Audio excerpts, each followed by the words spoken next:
Our mission is entrepreneurial data partnership. So what that means is entrepreneurial is the creative side, right? So we're going to try things. We're going to do new things. We're going to innovate. Data, I already said, everything that we tend to do centers around ways to leverage data to create revenue.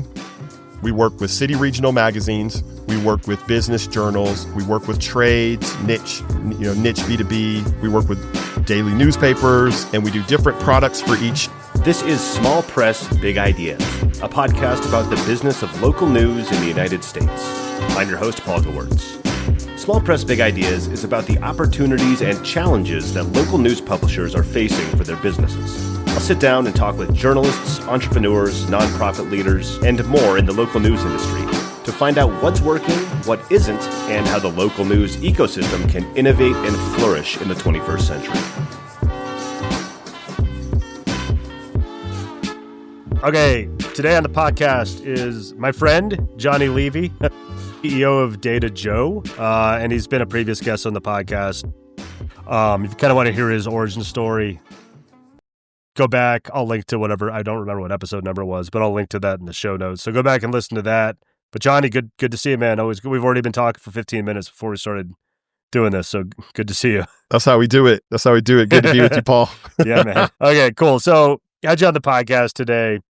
Like I said, a lot of this podcast showcasing the people of local media and like business models, different businesses and everything.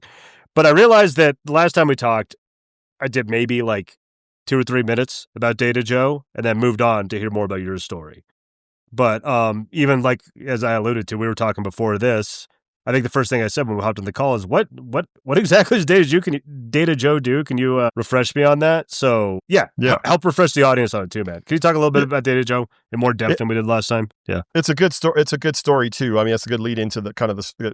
There's a story behind it. So we kind of start with culture. We've been through, as opposed to just leading out with like, well, here's the products that we do, which I think is what most people do. We've done enough introspection as an organization to try to kind of understand the soul of our organization. And so if you were to put one word on the soul of our organization, it's partnership. So that's our highest value is partnership, a partnership experience.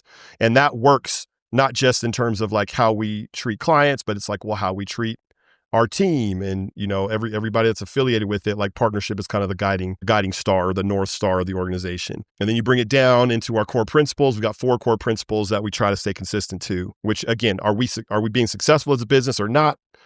It depends on if we're being successful in these 4 attributes of partnership. We would say the first is humility, like ability to take responsibility, own, teachable, not assuming we always know everything. Humility, creativity. So that's a big one for us. Like I am a huge visionary, big idea guy. So I was gonna say that's the creative as Johnny I know. Yeah, sorry. Yes. Yeah. That's and so, we're not just going to be order takers, we're going to be innovators. So creativity, dependability, which is, defined as doing what we commit to do, even if it means unexpected sacrifice. So dependability is a big one for us. And then the last one is passion. So, and that's how we hire, people who are passionate, people who are going to get excited about the work that we're doing. So those are the 4. And then getting a little more tangible or tactical, our mission is entrepreneurial data partnership. So what that means is entrepreneurial is the creative side, right? So we're going to try things, we're going to do new things, we're going to innovate. Data, I already said, everything that we tend to do centers around ways to leverage data to create revenue. All my products are that, basically, depending regardless who we're working with. And then partnership, that goes without saying just from the beginning. The experience of partnership is the product. It's a distinctive or a big distinctive in our product is that partnership experience. But it's always around data. And so from there, it gets really, really specific and tactical. We work with city regional magazines. We work with business journals. We work with trades, niche B2B. We work with daily newspapers, and we do different products for each group, but they're going to be, research and data centric. So for city regionals, nominations like top doctors, top lawyers, top dentists, top realtors. For business journals, it's going to be like more book of lists or individual list research, and then we do best workplaces in that space. And then dailies is usually, it can be a mix because they can pull from any of those different bags of tricks. So yeah, man, that's cool. What we've developed as. Yeah, I want to learn. I want to learn more. So, a couple questions. So, one is like, I mean, you don't have to get too in the weeds, but you're a data guy. You run the media data collaborative, which we can talk about later if you want. Yep. Like, how are you? Like, what is this? I don't know how to phrase what I'm trying to ask. How are you sourcing this data? What's it look like? Say I'm a local. A business journal or a local daily. Like, what's it look like on their end if they're working with you? You know what I mean? Yeah. So with the business journals, it's going to tend to be more software as a service, and so it's going to be we've got a platform, a SaaS platform. The playbook for a book of lists doesn't really vary from market to market. You're developing relationships and you're surveying. If you're going to do a top law firms list, you're surveying the law firms in the market, and you're saying, hey, don't miss out because it'll be bad for you if you're not showing up on this list of the most prestigious law firms. But to get on the list, there's an exchange. I need you to tell me, your total revenue for the last year. I need you to tell me your number of employees. I need you to tell me your top executive. And so these surveys tend to be pretty standardized. They're pretty similar market to market, but the key is engagement. So reaching out, having an automated means to get that information into your organization, into your database, so that you can turn that information into products, which is going to be the list that sometimes, maybe the weekly or the monthly list that goes out with the publication, and then end of the year, the compilation of all the lists. That's the book of list model. So we both provide a platform for people to do that themselves, and then we actually do take on the whole project where the client is basically hiring us to be outsourced research for them. Okay. And then just, like I've said many times in the show, I'm not a journalist. I've never worked in a newspaper or a publication like that. Like, how do you, so you're creating and organizing all this kind of raw data from these surveys from everything you're doing. How is it, and I'm just asking because I'm curious, how is it monetized? Like, you know what I mean? By these publishers or whatever. Walk me through how that you turn into a product for them and how that works. That's the right question, Paul. Yeah, I did it. Yeah. Because I don't have a job and I don't have a company if these products don't monetize. Yeah. So there's a couple ways. So for book of lists, for example, it's similar in all cases, right? So book of lists, it's advertising, right? So they're going to publish these weekly lists or these monthly lists, and then there's going to be typically an advertiser that's either facing that. Sponsor or something like that. And then the book of lists, usually, we've done enough research studies in the past to know that, these products generate anywhere from $30,000 to hundreds of thousands of dollars in these different markets. But that's almost all advertising, right? It's just, who's going to advertise next to an accounting firm's list? Well, there might be somebody who's selling a software that account, because who's going to be looking at the list? First and foremost, it's accountants, right? Like accounting firms are going to be looking at the accounting firm's list to see where they ranked on the list, right? Mm-hmm. And then it's people who are interested in the accounting firm's list, and so the advertiser is gonna be aware of that and is gonna choose where they want to be adjacent based on what sub community is being summoned by the list. So and it's pretty much this, and there are online versions of it, that you can monetize in some ways, but the lion's share is still at this point print that people are generating from these. And then there's obviously the subscription for the actual product, the actual book of lists in that case. But if you take like a Top Doctors, which is in the city regional world, that's probably the most profitable product that they do of the set. It's going to be Top Doctors. Then I'm highlighting the top 500 doctors in whatever, Boston or Washington, Washington DC, let's say. And I'm highlighting those top doctors. Well, I'm going to go to the medical systems, and I'm going to go to the individual practices, and I'm going to go to the doctors themselves. And so you'll see there's a mix of different advertising that these end up with. It might be a health system that's honoring all 50 of their doctors that made the list on a 2 to 4 page spread.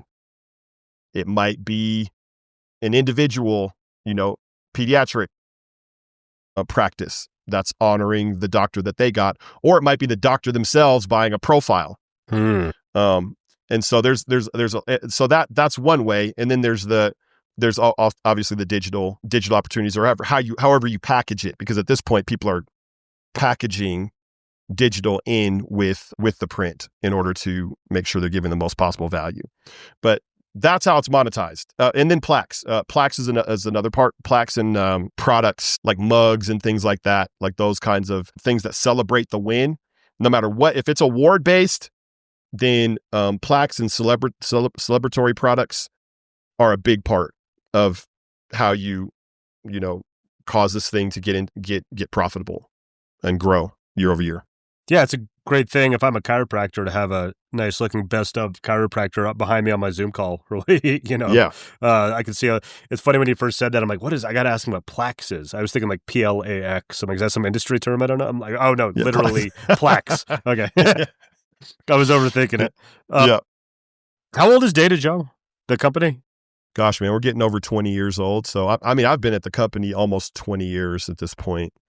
And I think it was just a couple years old when I got there. So I got there really, really early, and we were like, I walked in, man, and it's like we were in somebody else's office space, and we had like our own little cramped office space with partitions.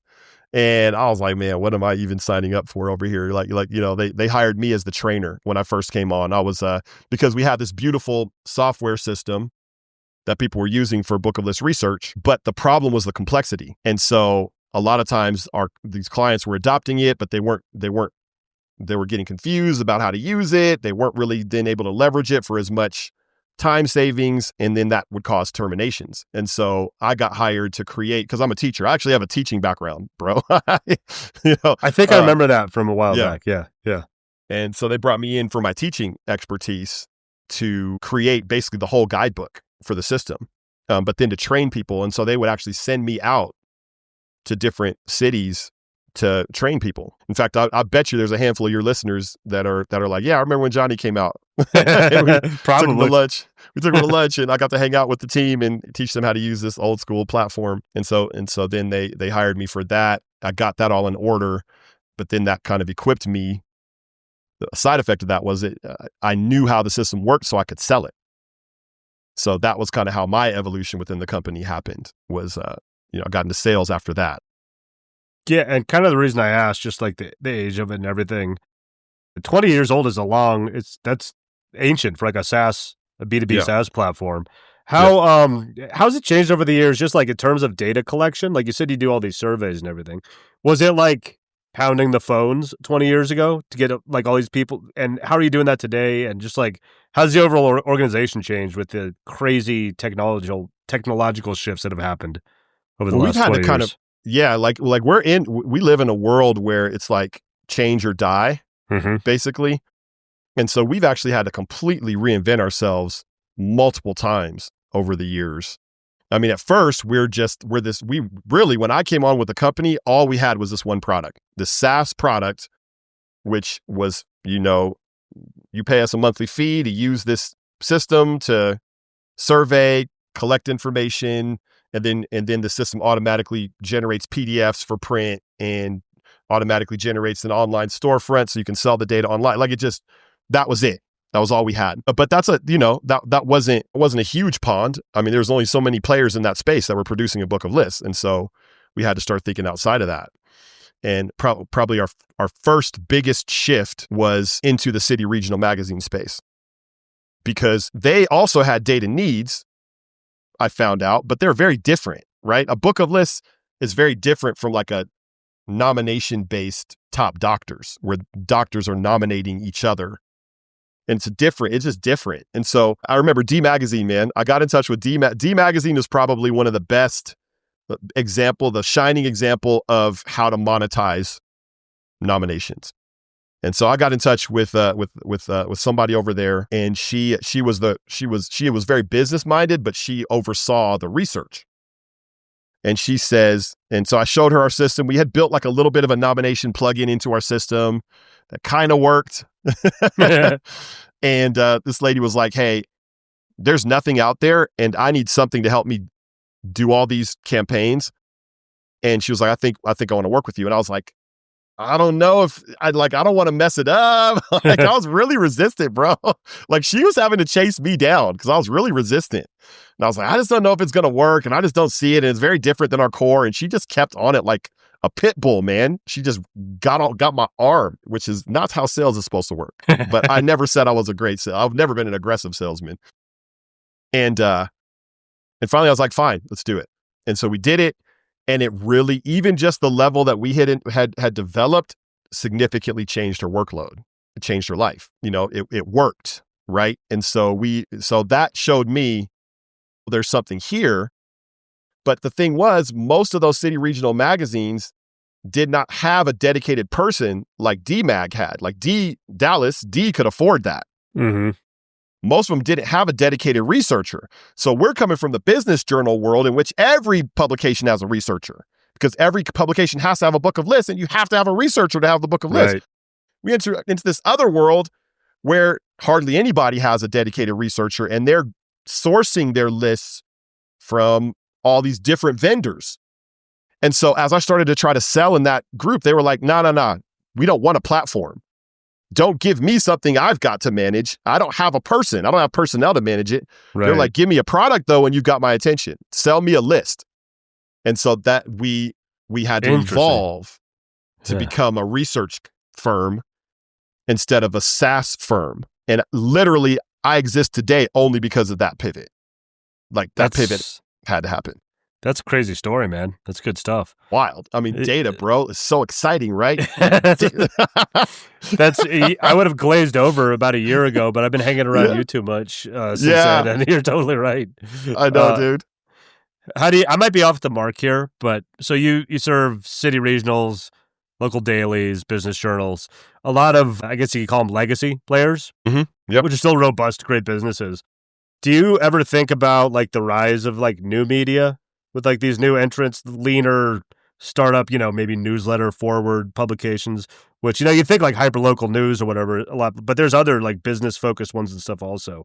How do you think about that? Like how you can work with those folks, what you can do for them at a scale that works for them, or do you see anything think about playing it all out? the time, bro? Yeah. We think about it all the time because you're right. Like in the past, my big limiter was, I'm not doing business with you unless you can afford to pay me at least $4,000 for a product, or I'm not working with you unless you can afford to pay me at least $500 a month. Right. That makes sense. For a platform. Like I'm not working with you if you can't do those things. And over time, the perspective has very much changed on that, because then you have the playing field got more and more fragmented. You got more and more players in the playing field. And now it's a game of who can build enough trust to create the engagement. And you don't have to be a large organization to build trust and engagement anymore, right? You could be a one person shop at this point, right? Which we're seeing like with kind of the whole Substack.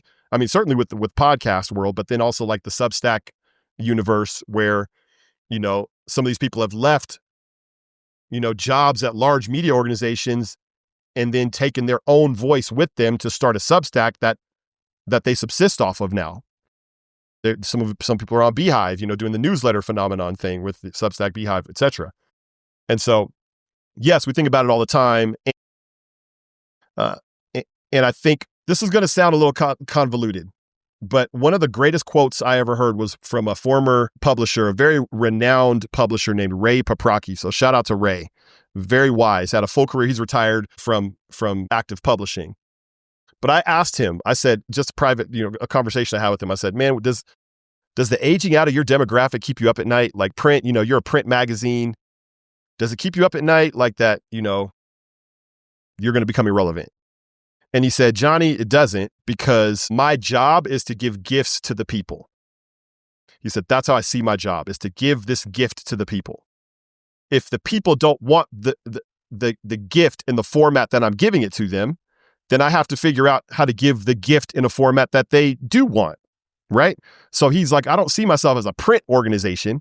I see myself as a gift-giving organization. And what do I give? The gift that he's giving is bringing the community together through sharing stories, right?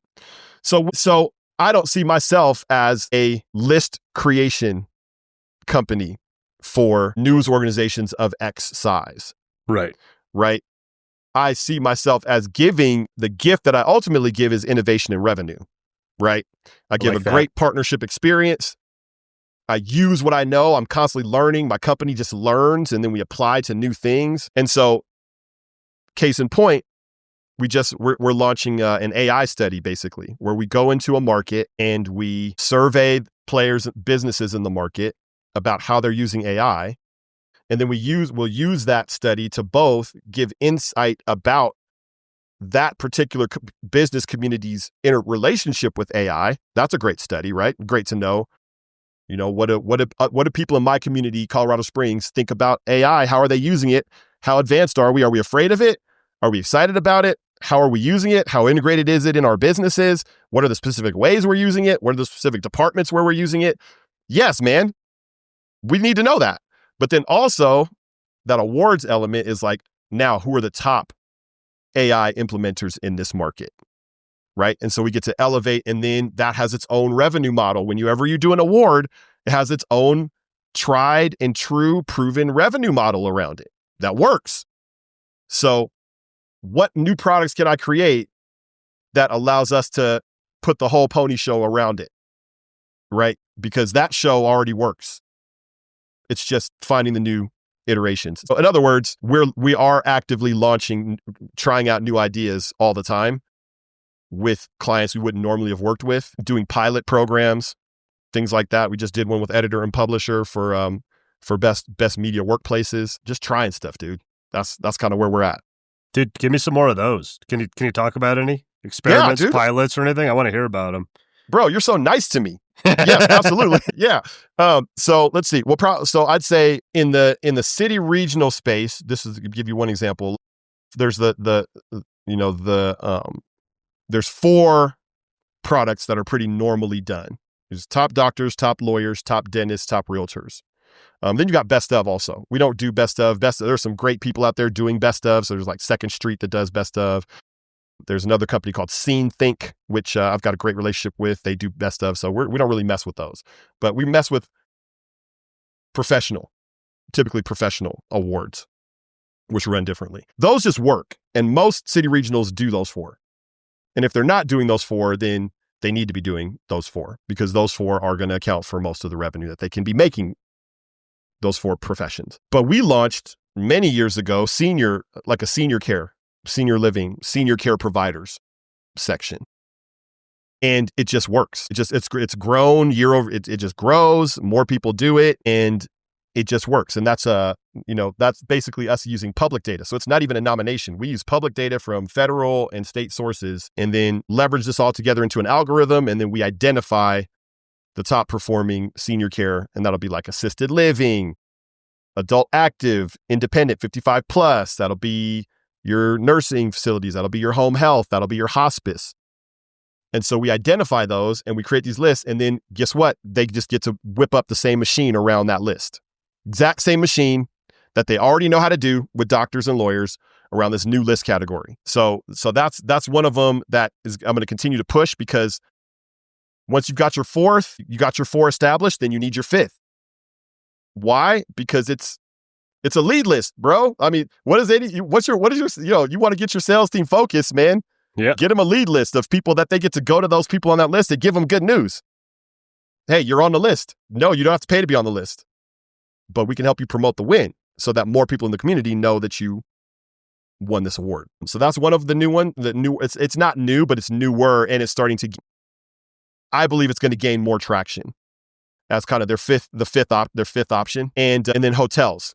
We're just ran a beautiful experiment with hotels, and again, same thing. It's not a nomination. It's public data that we get from various sources, crunched all together, and then suddenly you've got these luxurious hotels in your market that you now get to highlight. In an award setting, whip up the same machine. So those are a couple. Yeah, there's more than that, but those are the ones I'm pushing right now. That's great, man. I love especially like the elder care one. My grandma had to go into memory care some years back, 7-8 years ago. And I remember my mom like looking through, and like it would have been a very, I don't want to sound like a cold-hearted capitalist, but it's a very valuable thing to like piece of data. You know what I mean? To have that information for, and it's a win on all sides from everybody. So that's great stuff. Yep. You were telling me before technically it was recording, but we weren't doing the podcast yet, that you, and tell me if we don't have to talk about this if you don't want to, but you just became, I mean, you've been CEO of DataJoe for I don't know how long, but you're now a primary owner of the company too. Got some new energy. I mean, you look you look pretty tired and worn out from the process when you hopped on. But knowing Johnny, that tells me there's going to be some reinvigorated focus and energy coming into the company. How does that feel? And anything you want to talk about that or anything? Don't need details or anything. But. Well, it in some ways it just feels right. So it's an evolution of the company. You know, we've had a kind of a complex ownership structure. We had a majority owner who was not involved in the company, so they were outside of, you know, they were in a completely different industry, and so we've acquired, me and a couple two other people internally have acquired those shares, and this is all effective January. So the paperwork's all done, everything's all set, and then there's the activation point of January when it's actually going to be in effect. But I feel very good about it. I mean, my team, I've got a great team. That's one thing I would say. Like, I do not have every single person I have that's on the bus is in the right seat. And most companies cannot say that. I can say that it's been a process to get there, but I have no wasted resource. I have people that are invested, that want to be here, that are good at their jobs, and they're doing the right jobs. Right? So we wanted to just work that for as long as we can together and keep if you've got a good basketball team, right, you want to keep them together. You know, you want to see what can we achieve together. And so that is the part that's exciting, is I get to now see what can we achieve together, you know, with the company, with the feeling of it being like, okay, this is the ownership structure. The people who own it reflect the people who are in it, right? And so yeah, there's excitement there. For me, it's a time to step back into vision, you know, like that whole season where we were working on the acquisition and stuff, you know, obviously I'm not even looking at the horizon. I'm looking at my hands, right? You know, I'm looking at what's right in front of me, trying to get through it. It was, you know, it was a pretty rigorous process. Anybody who's been through that probably can say it's a hard to get all these parties to agree and then act together and then to try to make sure everybody wins. It's hard, dude. It's really hard. And so I get to dream again, you know, so you're getting dreaming Johnny a little bit, you know, like back trying new stuff, back getting excited about new stuff. My strategy for the last 6 to 8 months was mostly just sell the bread and butter, sell the meat and potatoes. But we're an entrepreneurial data partner, right? Like, innovation's in our soul. Like, I get way more excited listening, watching the market, coming up with new stuff to do. Yes, you've got to also just sell your meat and potatoes. Like, yes, but I'm always going to get more excited about creating. I'm a poet. I'm a creative writer, you know, like artist. I'm always going to, that's just what gets me pumped. And it's not always the best thing, but what can I say, dude? It also has there have been times when that's saved us, you know? So you got a good personality type for how you said, if you're not growing in this is an industry, you're dying too. You know what I mean? You got to be forward thinking like that and creative, outside the box and everything. Do you want to hop on here and talk about data? Do you want to talk about the MDC at all? Or I'd love to, man. Yeah, I didn't know if it was a secret society or what was going on. So MDC is the Media Data Collaborative. And I'm on there also. We're on like a monthly call. You're putting out some great content around it. Could you just talk just a little bit about what it is, who's in there, what the conversations are going on? Well, at my heart, so like I think you get like, so I'm in this data universe, right? Like I work in this data universe. I've been working in this universe for the last 20 years. But really at my soul, if you peel me apart and say, well, what is Johnny as far as the way his design works and his identity and design interact together? What is Johnny? I'm a connector, right? I'm a creative connector. Those two words probably carry the most weight in terms of how I function in the world, whether I'm at McDonald's, whether I'm at a conference for media, whether I'm on a podcast with Paul, like I am a connector, and the connection works two ways. I'm going to connect with you, right? Like, we're going to get on a call together and we're going to leave friends. right? That happened with you and me. We got on a call, random call, and now we're friends. Yeah, right? Totally, yeah. Because that's just I just love humans. Right? Like I was like, Paul's a worthwhile human being. The man has integrity. I love what he's trying to do in the world, right? Like there's an excellence to you. Like, yeah, we're going to be friends, bro. And so we're going to connect, me and you, and nobody has a call with me and is like, man, I freaking hated that call with John. Nobody does that, right? Like we hang out, we have fun. We get enthusiastic, we get pumped. I get pumped about your dreams. You get pumped about my dreams. We're going to have a freaking good time if we get together. But then connection also works externally. Paul, because now I know what you're trying to do in the world, I'm going to connect you with X, Y, and Z people that can help you advance your mission. Because I believe at my core that connection is the multiplier. That's what I believe. I've bank everything on this because I spend so much of my time doing it. So there have been people in my life that if I hadn't met them, massive things in my life would not have happened. I wrote a book. It's one of my proudest accomplishments. I wrote a book called The Superpower Quest. That book does not exist in the world without Alan Briggs. My friend Alan Briggs challenged me, pushed me off the ledge into the water, and was like, Johnny, stop talking about the book and write the book. And I want you to go right now and post on LinkedIn. And I want you to post and I want you to write about the book and when it's going to be done. And I want you to tag everybody that you know and tell them to hold you accountable. And I did that and it was free. It was scary and I did it. But why did I do it? Because Alan Briggs. No Alan Briggs, I would not have even known to do that. You feel what I'm saying? Like that book exists because of Alan Briggs, because of a connection. I believe everybody is one connection away from something great or a couple of connections away from something great that couldn't have happened without the connection being made. So of course, what do I do in media? I start a group, like I'm collecting people. Right? Oh, there's my homie Paul over here. There's my friend Fogg, who used to be the VP of my company. And, there's Augustin Fu, and there's, like all these people that my buddy David. There's all these people I come into, David LaFontaine. I got to give him a shout out. Actually, he's been incredible. He's been on the pod. Incredible. Another super connector introduction. There's been a few people on the podcast. Yeah.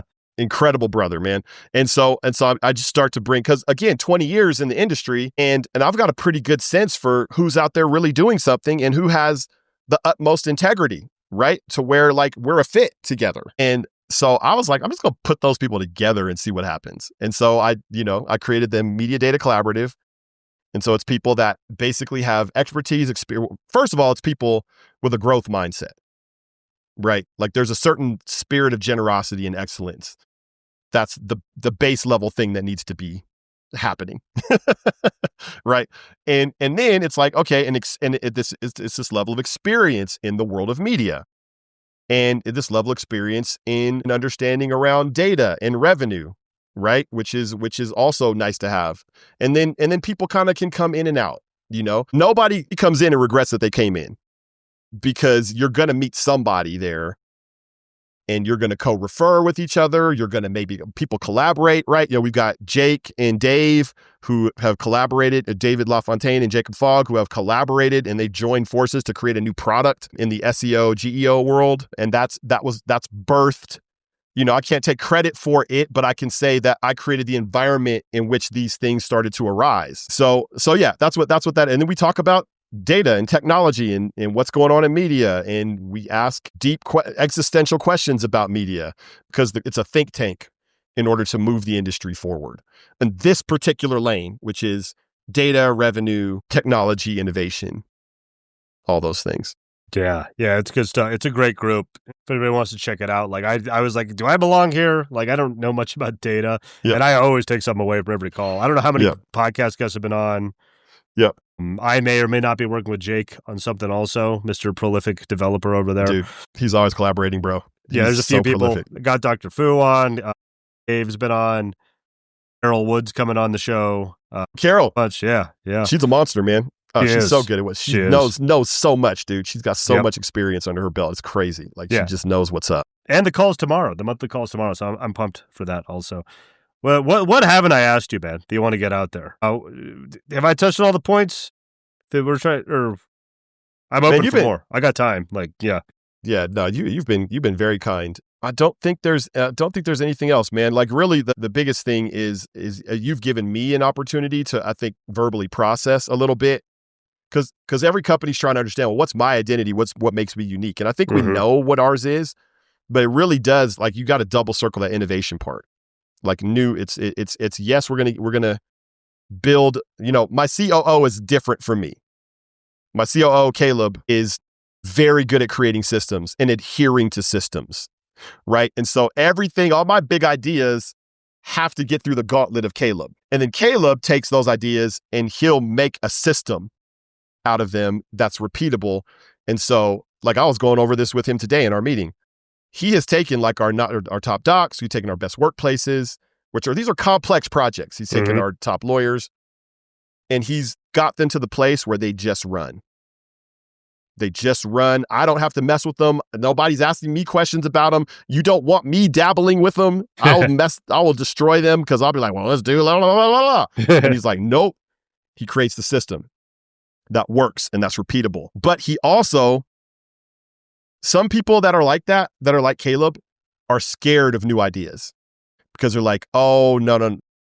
They think about everything that could go wrong, or they think of how much work it's going to create for everybody. And Caleb has that perfect balance, bro, where he's like, we're not going to do anything reckless and we're not going to do anything crazy, but he values my ideas, dude. That's a person like me who's a visionary.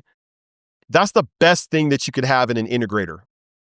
Is somebody who like values your ideas and is like, no, I want to innovate, but I want to innovate responsibly. So we're going to workshop this idea until it takes enough form. And then I'm going to take it and I'm going to make it into this beautiful system that's repeatable. And then we're going to have that as an offering forever. And now rinse and repeat. Johnny, what's the next thing we're going to put into the hopper? So we're kind of in that phase where we've got some things that are really worked out, really solid. And we've got some new things that we're dabbling with that we've deemed worthy to bring into the hopper, into Caleb's attention. And so probably the biggest thing is, it's going to be the senior care in the hospitals. But then probably on top of that, in 2026 is going to be the year of plaques and memorabilia. So we've actually forged a great partnership with somebody who's we've worked with them for years on a referral basis, like sending people over to them and they've set up online stores on our behalf for clients.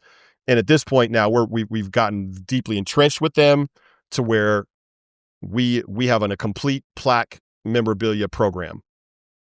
So if anybody's doing any awards based, that's part of the machine. I talked about that machine where you create a good award program. You're going to sell ads around it, but this plaque part is a big part of the machine. And we did a survey and it's the most underutilized, dude. Like it's the most undercapitalized aspect of these products because it is like a lever that you can pull to add, $2,000, $5,000, $10,000, $20,000 to a project if you do it right. But it always lacked a marketing component to it. Like basically, how are we getting the word out to the winners and making it really easy for them to buy a plaque? Sure, there's people that are out there that'll just throw up an online store for you, which is cool. That's good. Like there are some good online store providers out there for plaques and memorabilia. But we went a step further and we were like, we got to create the marketing playbook. And so we created and we execute the marketing playbook and the online storefront on behalf of the client. And so 2026 is going to be the year of that. There's going to be a lot more of that happening. Got people signing up more and more for that. So I would love to be kept in mind in that conversation. Because that's part of the flywheel. And for somebody looking out there, like if somebody wants to, I mean, you're easy to connect with, Johnny. It's not hard. You can always find you on LinkedIn. I'll link to all that stuff and everything. But who are you looking to work with? Not in terms of just like maybe clients, like you can talk about that too, but also just like you said, when I forget what you call it, value is partnerships and everything. Who are you looking for? Like to reach out to talk to work with on all fronts? Just yeah. Well, so there's a character profile. There's a profile for sure. So it's going to be, we really value partnership, right? We really value responsibility, dependability, generosity. We really value those things. And so we work best with other people that actually value those things in the DNA of their organization, right? Like there's some organizations that are much more just capitalistic, like just give me a vendor and okay, here are the four and the cheapest one, that's the one we want. Right. right? And we're always going to be trying to get them to, every year we're going to try to be paid less and less. You know what I mean? Like, I'd also argue that could be a recipe for not being happy down the line with all that stuff too. If we're going for the bottom dollar. Yeah. Sorry, I interrupted. Yeah, no, that's not really a culture fit for us, right? A culture fit is going to be a trust-based relationship. It's going to feel more like a partnership and not just a vendor who you put your order in. And we're going to be looking for ways, what could we be doing? Where are you going this year? And what can we be doing to help get you towards that goal? Like I love having those kind of consultative conversations. Where are you going? What are you trying to accomplish? Okay, you're trying to get 5% revenue growth. Okay, or profit growth, let's say. And how are you doing that? Okay, how can these kinds of products fit into that? How can we make it really easy so that you're not? We did a survey, and the biggest thing that publishers said is that they don't want they're resource constrained. They're feeling resource constrained, but they're also feeling this immense pressure to transform. But then that transformation takes time and research and study, and they don't have time, and so they feel trapped in the cycle of resource constraint. And so I'm never coming and saying, hey, let's add something new to your team. Right. I'm saying, let's add very little to your team and have this new thing that generates revenue, that's meaningful, that you're not having to babysit. That's what gets exciting. Man, that's awesome. You hit that so on the head. The resource trapped in the resource constraint. I have similar conversations with folks that I'm talking to about doing what I do. Also, it's a good encapsulation of it. That's great stuff. It's right there in the atmosphere, man. It's like, we know we need to change. It's not that we don't want to change, but we're spending so much time on the hamster wheel that's also producing less and less revenue without being transformed, right? But where they're in that it's a feeling of being trapped, right? And so vendors like you and me, partners that come alongside, can often add new elements to create the transformation without putting that on the company. And sometimes we got to get creative in our deal structure to make it possible. Yep. Preaching to the choir, man. Good stuff. You know what I'm talking about, Paul. All right, Johnny, where can people find you? What else should I link to? Obviously, your LinkedIn, DataJoe's website. What else? Anything else you want to shout out, promote, or anything? I'd love for people to check out peopleofmedia.com. So, you and I, we often share guests. We refer guests back and forth to each other. So, if you ever want to double dip, Paul just interviewed Augustin Fu, Dr. Fu, who I also have interviewed on my site. So that's peopleofmedia.com. And then that also is my media data collaborative, media data revenue content you can find on that site as well. And so that's probably the best place to dip your toes in. Okay. Awesome, man. LinkedIn too. But LinkedIn, you're going to see all kind of stuff because I'm a lot of people on LinkedIn. I'm DataJoe Johnny. I'm Superpower Quest Johnny. I'm Kingdom Superpowers John. I'm all kinds of things on LinkedIn. Good stuff, man. Well, this was awesome. There's a lot of good. You're like a clip machine in this one. I'm going to have a lot of stuff going out for it. Bro, you're so kind. Yeah. Thanks for joining me again. I'm sure it won't be the last time on the podcast. So right on, man. Thanks. Paul, I love what you're doing in the world, man. You have such a spirit of generosity and kindness. You've just been good to me, man. I'm really glad to know you. Awesome. Thanks, man. Thank you for listening to Small Press Big Ideas. You can subscribe on Apple Podcasts, Spotify, or wherever you listen to podcasts.